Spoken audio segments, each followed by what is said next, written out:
Hello, welcome to No Drop. This episode is about the moon and how it can be an important consideration and really give us a lot of help if we're doing really long endurance efforts that are going through the night. One of my favorite things about cycling is the way that it connects me with nature.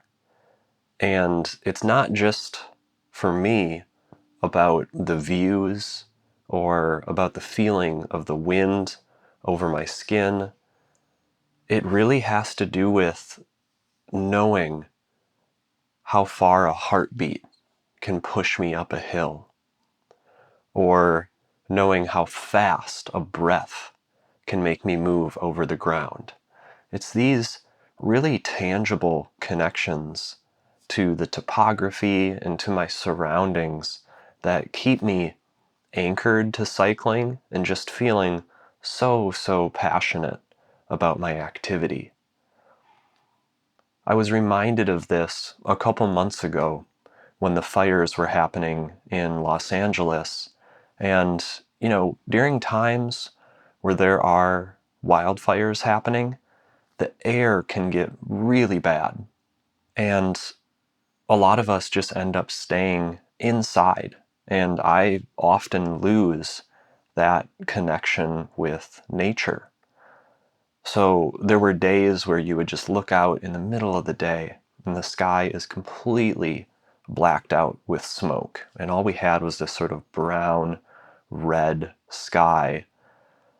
Terrible, terrible for your health, for breathing. So being outdoors really wasn't an option, especially in the early days of those wildfires. I happened to check in on a friend of mine who was doing a lot of volunteer work, and I was asking if they were taking care of themselves, and they told me that they weren't. They didn't have time to go shopping, they weren't eating, and so I offered to make some food and put some items together and bring those over to them so they could take care of themselves, as they did so much to try to take care of other people. This was my first night out on my bike delivering this food in a while. And as I was biking through the night, I arrived at this street. It's this really long, straight road, and on both sides of it are these really tall trees. So you just get this strip of sky overhead.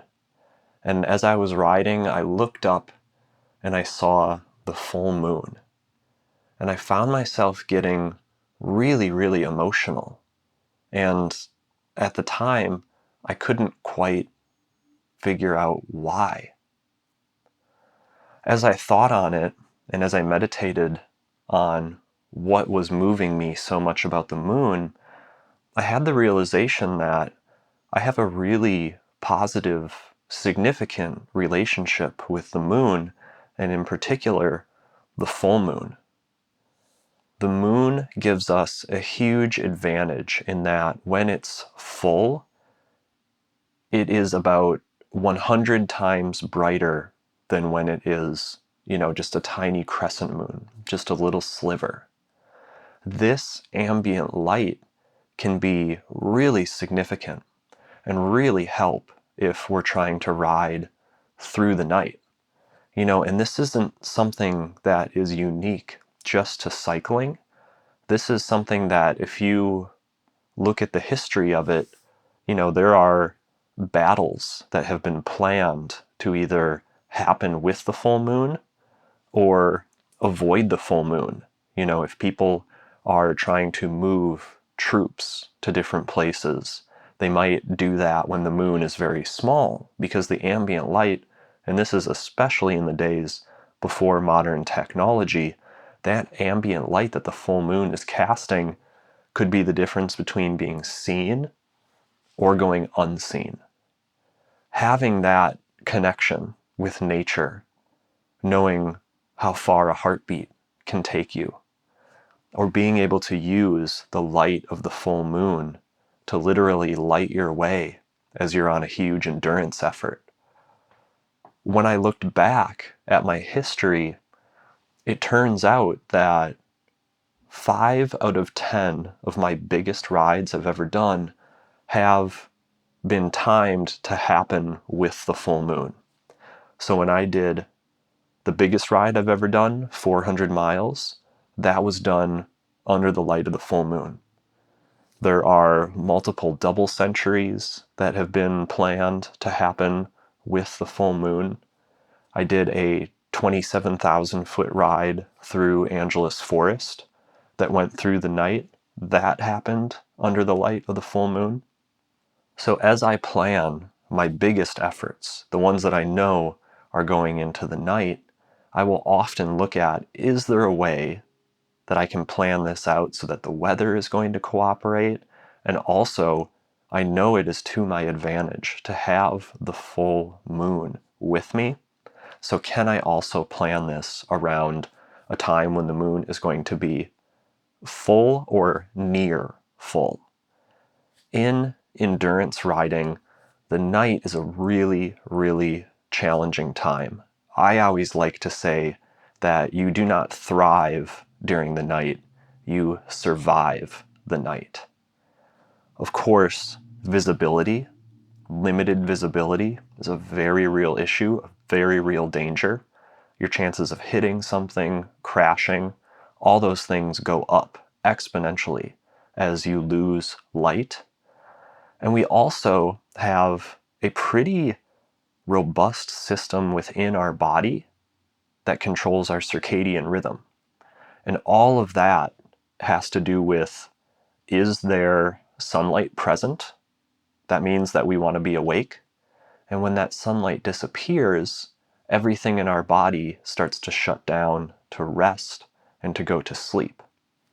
So the full moon can really, really help because it not only increases visibility, but it also gives us just a little bit of extra ambient light to keep our body, I hate to say awake, because it's definitely not a feeling of wakefulness that you get with the full moon, but it is a less tired feeling. Pitch black is much more challenging than slightly illuminated. So that difference in nighttime can really, really be significant, as I'm also trying to ride hundreds of miles. Maybe I've already been riding for 18, 20 hours, and now I'm facing the night. So we're being given this gift of, now we're less tired, and there is also the visibility aspect of it, and the fact that visibility increases under a full moon.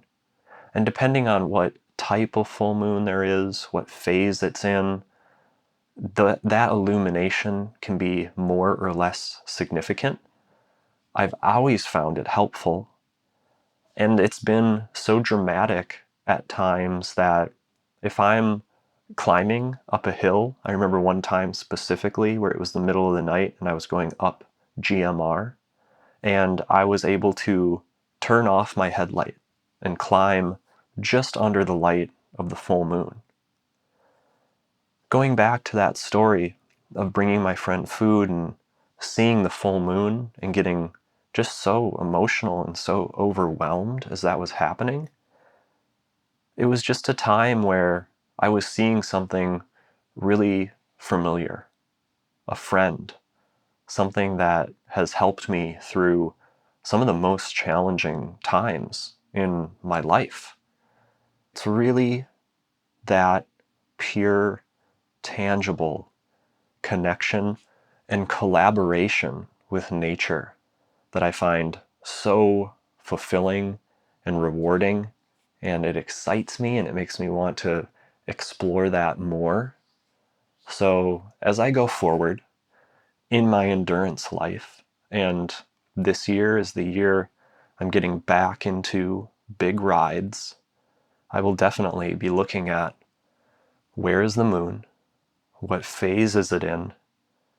And how can the moon and I collaborate to make these enormous efforts happen? If you found No Drop helpful, please jump into the podcast notes.